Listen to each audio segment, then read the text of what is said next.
నిన్న జగన్మోహన్ రెడ్డి ఢిల్లీ వెళ్ళి అక్కడ ఆంధ్రప్రదేశ్లో జరగని వాటిని కూడా జరిగినట్టుగా వీడియోలు ప్రదర్శించారు, ఫోటోలు ప్రదర్శించాడు. జాతీయ స్థాయిలో ఏదో సాధించాలనే ఉద్దేశంతో వెళ్ళాడు. చివరికి తనకు భంగపాటు తప్ప ఏమీ ఎదురవల. ఎవరు కూడా జగన్మోహన్ రెడ్డి అరాచక పాలన గురించి 5 ఏళ్లలో వచ్చిన వార్తల గురించి తెలిసిన వాళ్ళు ఎవరు కూడా జగన్మోహన్ రెడ్డి చెప్పింది ఎవరు నమ్మరు. సరే, జగన్మోహన్ రెడ్డి అక్కడ ఢిల్లీలో అన్నీ వేసి చూపిస్తే ఇక్కడ నిన్న చంద్రబాబు గారు జగన్మోహన్ రెడ్డి అరాచకాలను అసెంబ్లీలో వేసి చూపించారు. ఎంతమంది దళితుల మీద దాడి చేశారు, ఎంతమంది ఎస్సీ ఎస్టీలు బలయ్యారు, ఎంతమంది బీసీలను ఊతకోసకోసారు, ఎంతమంది మహిళల మీద దాడులు చేశారు, ఎంతమంది టీడీపీ కార్యకర్తల మీద కేసులు పెట్టారు, ఎంతమంది నాయకుల్ని వేధించారు, ఎంతమంది ఈ రోజుకి జైల్లో ఉన్నారు అనే విషయాల మీద నిన్న కులంకుషంగా పవర్ పాయింట్ ప్రజెంటేషన్ ఇవ్వడంతో జగన్మోహన్ రెడ్డి గొంతులో పచ్చి వెలకాయబడినట్టు అయింది. ఢిల్లీలో ఏదో సాధిద్దామని ప్లాన్ చేస్తే ఇక్కడ అసెంబ్లీలో, సరే నువ్వు ఢిల్లీలో ఏం సాధించావు ఎవరికి తెలియదు, కానీ అసెంబ్లీలో నిన్న చేసిన ప్రసంగం ద్వారా జగన్మోహన్ రెడ్డి 5 ఏళ్ల అరాచక పాలన ఏ స్థాయిలో ఉందో రాష్ట్రం మొత్తానికి తెలిసింది.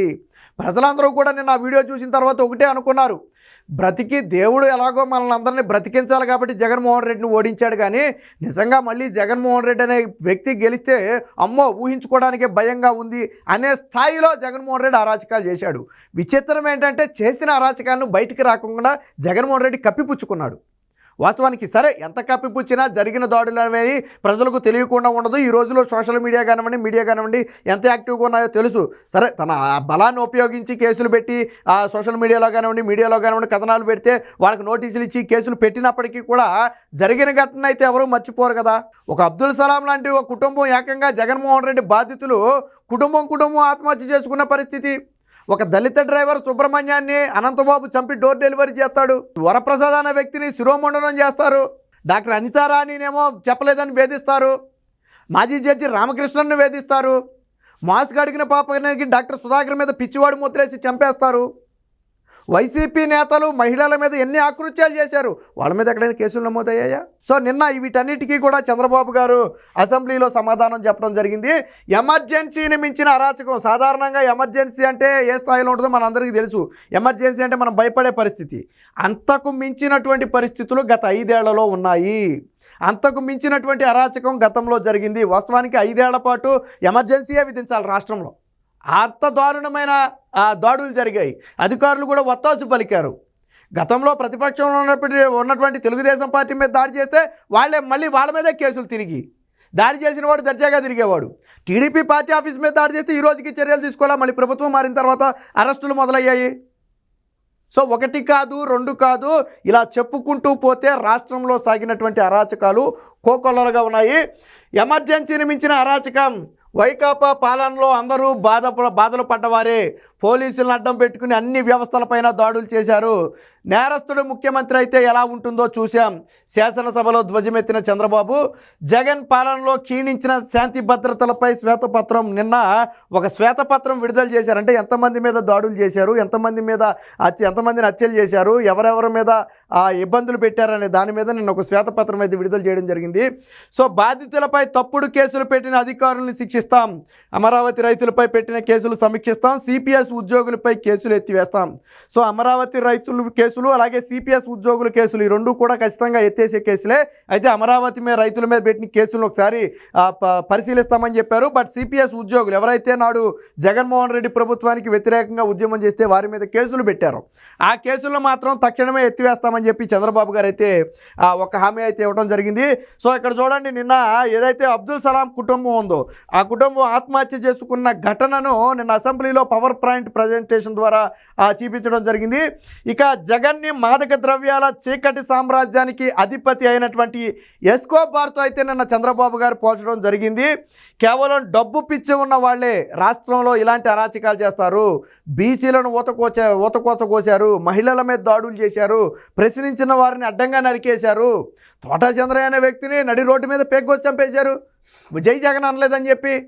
అంత దారుణమైన పరిస్థితులు ఉంటే ఈ రోజుకి కూడా లా అండ్ ఆర్డర్ ఇంకా పూర్తిగా కంట్రోల్లో ఎందుకు రాలేదు అంటే ఇంకా కొంతమంది పోలీసులు వైసీపీకి తొత్తులుగా పనిచేస్తున్న వాళ్ళు ఉన్నమాట వాస్తవం. దాంతోనే ఇంకా కొన్ని చెదురుమదురు ఘటనలు జరుగుతున్నాయి. బట్ త్వరలోనే మొత్తం కూడా సమీక్షిస్తామని చెప్పి చంద్రబాబు గారు అయితే చెప్పడం జరిగింది. సో నిన్న తీవ్ర స్థాయిలో అయితే చంద్రబాబు గారు ధ్వజమెత్తడం జరిగింది. దేశంలో ఎమర్జెన్సీ సమయంలో కూడా కొంతమందే బాధితులుగా ఉండి ఉంటారేమో, కానీ గత 5 ఏళ్ల పాలనలో రాష్ట్రంలోని ప్రతి ఒక్కరూ ప్రభుత్వ ప్రయోజిత ఉగ్రవాదం బారిన పడ్డవారే, శారీరకంగా మానసికంగా ఎన్నెన్నో బాధలు అనుభవించిన వాళ్ళే అని ముఖ్యమంత్రి చంద్రబాబు నాయుడు ధ్వజమెత్తారు. కొందరు పోలీసు అధికారులను అడ్డం పెట్టుకుని ప్రజాస్వామ్య పునాదులపై, శాసన, కార్యనిర్వాహక, న్యాయ, మీడియా వ్యవస్థలపై దాడులు చేశారని విమర్శించారు. ఒక నేరస్తుడు ముఖ్యమంత్రిగా ఉంటే ఏం జరుగుతుందో రాష్ట్రంలో గత 5 ఏళ్లలో కళ్ళారా చూశామని, దాడులు, అత్యాచారాలు, దారుణాలు, ఆకృత్యాలు జరుగుతుంటే ముఖ్యమంత్రిగా ఉన్న జగన్మోహన్ రెడ్డి వాటిని ఏ ఒక్క రోజైనా ఖండించారా, శాంతి భద్రతలపై సమీక్షించారా అని చెప్పి నిలదీయడం జరిగింది. దీనికి సంబంధించిన మరొక వార్త కూడా వచ్చింది, ఒకసారి చూద్దాం.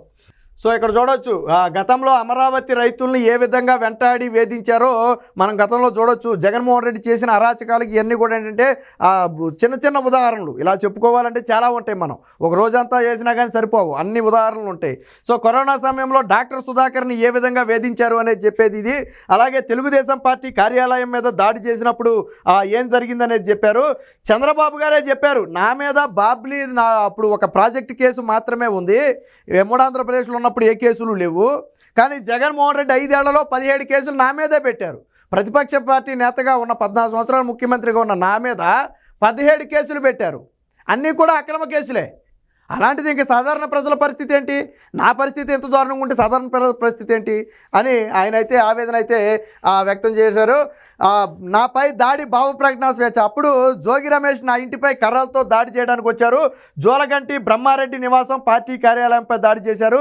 తేదేపా నేత చెన్నుపాటి గాంధీ కన్ను పొడి చేశారు. కొమ్మారెడ్డి పట్టాంపై దాడి చేశారు. అమరావతి పర్యటనకు వెళ్ళినప్పుడు నాపై కొందరు రాళ్లు విసిరితే అది భావ ప్రకటన స్వేచ్ఛ, వారి హక్కు అంటూ నాటి డీజీపీ మాట్లాడారు. గంజాయి, మాదక ద్రవ్యాలు రాష్ట్రంలో పెరిగిపోయాయని ప్రెస్ మీట్ పెడితే తేదేపా కేంద్ర కార్యాలయంపై దాడి చేశారని చెప్పి నిన్న చంద్రబాబు గారు అయితే ఆవేదన వ్యక్తం చేశారు. జగన్ 3 రాజధానుల ప్రకటనలకు నిరసనగా అమరావతి గ్రామాల మహిళలు 2020 జనవరిలో కనకదుర్గమ్మకు పొంగళ్ల సమర్పణకు వెళుతుండగా పోలీసులు లాఠీచార్జ్ చేశారు. మందాడంలో దీక్షా శిబిరం సమీపంలో ఒక లక్ష్మి అనే ఒక మహిళ మీద ఇదిగో ఈ స్థాయిలో దాడి చేయటం అయితే జరిగింది. సో ఇలాంటివన్నీ అనేక ఘటనలు ఉన్నాయి. పైశాచికానికి పరాకాష్ట, 5 ఏళ్ళు ఎమర్జెన్సీని మించిన చీకటి రోజులు. నిన్న విచిత్రం ఏంటంటే మనం ఎప్పటివరకు ప్రజల గురించి మాట్లాడుకుంటున్నాం, ప్రజలు కాదు నాయకులు కూడా బాధితులే. నిన్న అసెంబ్లీ సమావేశాల సమయంలో చంద్రబాబు గారు జగన్మోహన్ రెడ్డి కేసులు ఎంతమంది మీద పెట్టారో ఒకసారి నిలబడండి అంటే ఇగో శాసనసభ మొత్తం నిలబడింది. పవన్ కళ్యాణ్ దగ్గర మొదలు పెడితే మొత్తం చంద్రబాబు గారి దగ్గర మొదలు పెడితే నారా లోకేష్ దగ్గర మొదలు పెడితే వీళ్ళంతా ఎవరు అనుకుంటున్నారు, వీళ్ళు ఎందుకు నిలబడ్డారు అనుకుంటున్నారు, ఎవరెవరి మీద కేసులు పెట్టారో నిలబడండి అంటే నిలబడ్డారు. అంటే ఒక అసెంబ్లీలో ఈరోజు ఎమ్మెల్యేలుగా ఉన్న వాళ్ళనే ఈ స్థాయిలో వేధించారు అంటే, నాడు నేతలుగా ఉన్న వాళ్ళని ఈ స్థాయిలో వేధించారంటే ఇక మీ బోటోడు నా బోటోడు పరిస్థితి ఏంటి? మీ మీద కేసులు ఉండవా, నా మీద కేసులు ఉండవా? నిన్న అసెంబ్లీ సాక్షిగా అందరూ నవ్వుకున్నారు. ఏంటి ఇంతమంది జగన్మోహన్ రెడ్డి ఇంతమంది మీద కేసులు పెట్టాడా అసెంబ్లీలో? అది కూడా బయట కాదు మనం మాట్లాడేది, అసెంబ్లీలో. ఇది నిన్న ఆ అసెంబ్లీలో జరిగినటువంటి ఒక ఘటన. ఇక శాంతి భద్రతలో మృగ్యం, సర్వత్రా అరాచక పర్వం. ఉమ్మడి ఏపీలో నాపై బాబ్లీ కేసు ఒక్కటే 5 ఏళ్లలో 17 కేసులు పెట్టి పైశాచిక ఆనందం పొందారు. జగన్ పాలనలో 300 మంది బీసీల హత్య, ఎస్సీలపై 10,377 నేరాలు, మహిళలపై 89,875 నేరాలు. నాటి అక్రమ కేసులు, అణిచివేతపై కమిషన్, నాడు అక్రమ కేసులు పెట్టిన అధికారులను శిక్షిస్తామని చెప్పి శాంతి భద్రతల మీద శ్వేతపత్రం సందర్భంగా చెప్పడం జరిగింది. అయితే వీటి మొత్తాన్ని అంత ఈజీగా అయితే వదిలిపెట్టే ప్రసక్తి లేదు. ఒక కమిషన్ ఏర్పాటు చేయాలని చెప్పి ఆలోచనతో ఉన్నట్టుగైతే తెలుస్తుంది. ఎందుకంటే 5 ఏళ్ల పాటు సాగినటువంటి అరాచకం మీద అధికారుల పాత్ర ఎంత, నాయకుల పాత్ర ఎంత, దీనిలో ఎవరెవరిని మనం శిక్షించవచ్చు, ఎవరి మీద చర్యలు తీసుకోవచ్చు అనే దాని మీద ఒక సమగ్ర నివేదిక ఇవ్వాలని చెప్పి ఒక కమిటీని అయితే ఏర్పాటు చేసే అవకాశం ఉంది. సో గతంలో జగన్మోహన్ రెడ్డి మహిళల జోలికి వస్తే 21 రోజుల్లో ఉరిదీస్తానని ఆర్భాటాలు పలికాడు తప్ప ఏ ఒక్క మహిళల మీద దాడి చేసిన వారిని ఒక్కను కూడా ఉరిదీలా. ఎందుకంటే అసలు దిశ చట్టమే అమల్లోకి రాలేదు, అది పక్కన పెడదాం. పోతే ఎస్సీలపై 10,377 నేరాలు చోటు చేసుకున్నాయి. 300 మంది బీసీలకు హత్యలకు గురయ్యారు. దాదాపుగా 90,000 మంది మహిళల మీద నేర ఘటనలు జరిగాయి. ఇది నిన్న శ్వేతపత్రంలో చంద్రబాబు గారు విడుదల చేసినటువంటిది. కానీ జగన్మోహన్ రెడ్డి ఈ 2 నెలల వ్యవధిలో, నెలన్నర వ్యవధిలో 2-3 ఘటనలు జరిగాయి. అందులో ఏది కూడా రాజకీయ కక్షతో సంబంధం లేనే ఘటన. మన రషీద్ చనిపోయిన రషీద్ని చంపింది జలాని, వాళ్ళిద్దరూ ఒక పార్టీ వాళ్ళే. స్వయంగా చెల్లెలు కూడా ఆ మాట చెప్పింది షర్మిల. మేము కూడా ఎంక్వైరీ చేసాం, వాళ్ళిద్దరూ ఒక పార్టీ వాళ్ళని చెప్పి స్వయంగా షర్మిల కూడా చెప్పింది.